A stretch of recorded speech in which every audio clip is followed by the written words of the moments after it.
but obedience unlocks blessings. When we think about, and then we'll get into our text tonight, but when we think about the word obedience, it is a word that is not an involuntary action. The word obedience is compliance with an order or request or a law or submission to another's authority. We must understand that the word obedience is not a word of hostage, because God never intended for you or I to be held hostage.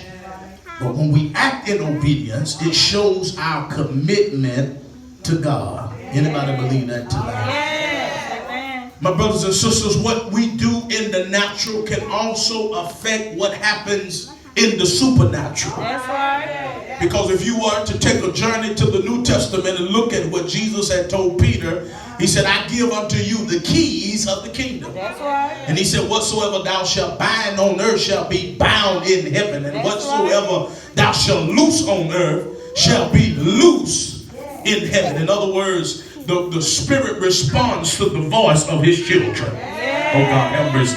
We're going to get you out of here in just a second, but touch your neighbor and say, the Spirit responds to the voice of his children.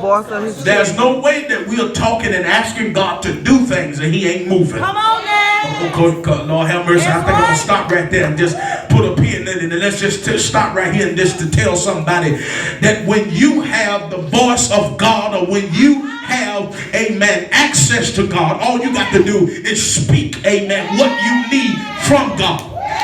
Stop waiting, stop sitting there being frustrated, and open your mouth and tell God exactly what you need.